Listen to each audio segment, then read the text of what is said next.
These cows need three issues basically. One, they need what we call the energy, they need the protein, and they also need the minerals.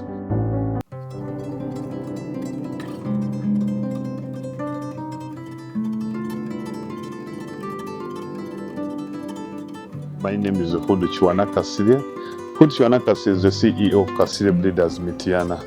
Kasirye Breeders Mityana is a breeding farm specifically for dairy cows, high-yielding cows that are able to give us up to at least 36 liters of milk a day, depending on the genetics. We do what we call selective genetics management. We ensure that we get the best breed that can be able to provide. And our motion is provided to get an efficient dairy cow. And what is an efficient and effective dairy cow? An efficient and effective dairy cow is a cow that won't eat a lot, but will give you high quantities of milk. So basically, we are located in Tamutwe, Nakaziba village, along Tamutwe Center, that is Mityana district. Our farm has been in existence for the last 18 years, still growing. And we have mainly three breeding methods. That is the use of insemination, the embryo transfer, and those are the methods we use for breeding our farm, so that we are able to get the high breeding cows.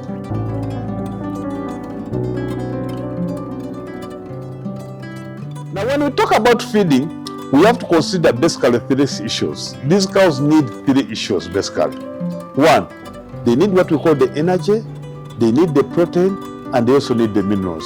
So all kinds of food must fall into three categories. When we talk about the energy, we are talking about the fodder, that's why you see the cows. And also, but when we talk about the energy, the biggest question is, what percentage of energy are we talking about? It's quite important. Are we together? Energy must at least take 60% of the feed, protein must take at least 30%, and the energy and the minerals must take 10%. The biggest problem with the farmers is this: sometimes they feed the cows on more of protein than the energy. Now, when you feed the cow on more of protein, that means the cow will lack the right energy to convert the protein into its full force. Remember, these cows need the protein. That's why you see, you have ever been to farms and you see a cow being milked, and the cow is very skinny. Now, look at this side. All these cows are being milked, but most of them have what we call the body. So when you see a cow that is being attacked, that means there's what we call in the food, there's negative energy balance. The energy is low and the protein is high. We have seen scenarios whereby you feed the cow, then after feeding the cow, all the feeds you've given to the cow have gone through when they're being defecated without being digested. It is important when you do what we call good feed balancing. You will have a cow eating a lot and will defecate little. Why? All the food is still inside. It is doing what we call food conversion. It's not good for the cow to keep on defecating all the time. You see here, cows are not defecating. You get it? Why they are not defecating all the time? Because of well-balanced feed. We ensure that at least energy takes 60%, protein takes 30%, and the minerals take 10%. Now, what is the protein? What is the energy?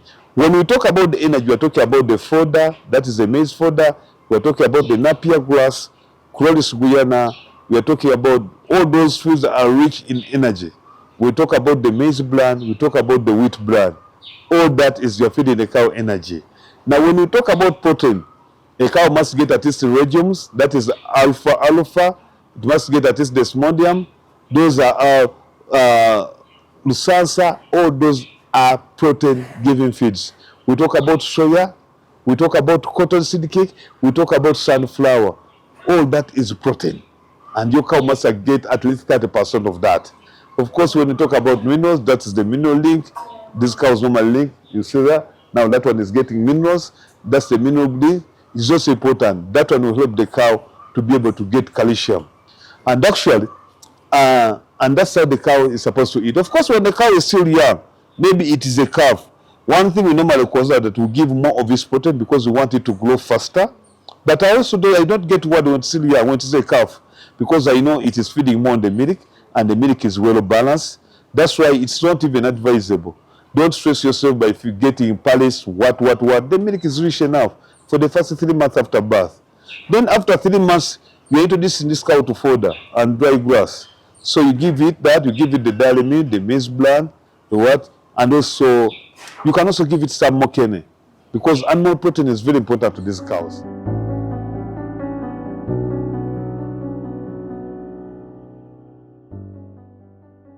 When a cow becomes pregnant, which is okay, which is good news, it reaches a stage of 7 months. When it reaches a stage of 7 months, you're very well sure that it's about to give birth. So what do you need to do? You know what we call steaming. And steaming, that means you have to feed your cow with a lot of concentrates and also minerals. Sometimes we also do what we call, you supplement it with calcium. You give it some calcium solutions through the mouth orally, but not only that, but we also there's what we call the calcium bolus. Calcium bolus, you put it in the mouth so that the cow will stop mobilizing calcium from its hands and legs and to start mobilizing calcium from the bolus. It's also good for the cow. Now the cow will have what we call a normal birth. What is a normal birth? I'll have a scenario whereby the cow gives birth to a calf in a normal way without any help at all. If there's any help, that is minimal help. Then after that, the placenta gets out. Then the cow feeds again, and after that, we'll have no issues. Of course, you can put pessary there. It will have no issues. After 55 days, the cow will come on heat again and becomes pregnant. That's a normal birth. And that one comes out of proper feeding. Now, lactating. When the cow is lactating, that's when it is more of its energy. You see, so if dairy meal, you have been mixing at least 5, I know you've been mixing at least 5 kgs of the dairy meal per day. This time you can increase depending on the amount of milk the cow is giving you. If a cow is a high milk yielder, that means you have to give it a lot of energy, you have to give it a lot of protein to supplement its body. So basically, that's what I will call about feeding. Farmers, you don't know that cow needs more of the energy, then protein and minerals, and have what we call a balance on the farm. It's better you do what we call a total mix ratio, the way we do here. When we talk about total mix ratio, we mix all the feeds at the same time. Why? Because we want to avoid issues of wastage of feeds. We want the cow to eat everything. If you don't do that, a cow will come in the morning to eat on the silage. When you bring napier grass, it will refuse. And it has nothing to do. So that's why we do the total mix ratio.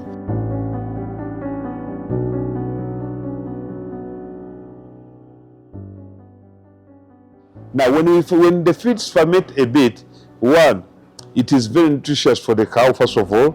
Then it adds more value for the cow. Because remember, this cow is going to get more bacterial infection into the body. That is going to help the cow to convert this food into its full force. So to make it more nutritious and also allow that feed to stay longer. If you want it to stay longer, maybe for 6 months and beyond, it has to be fermented. If you don't ferment it, then the feed will go bad, and at the end of the day, it will affect the cow and its well-being.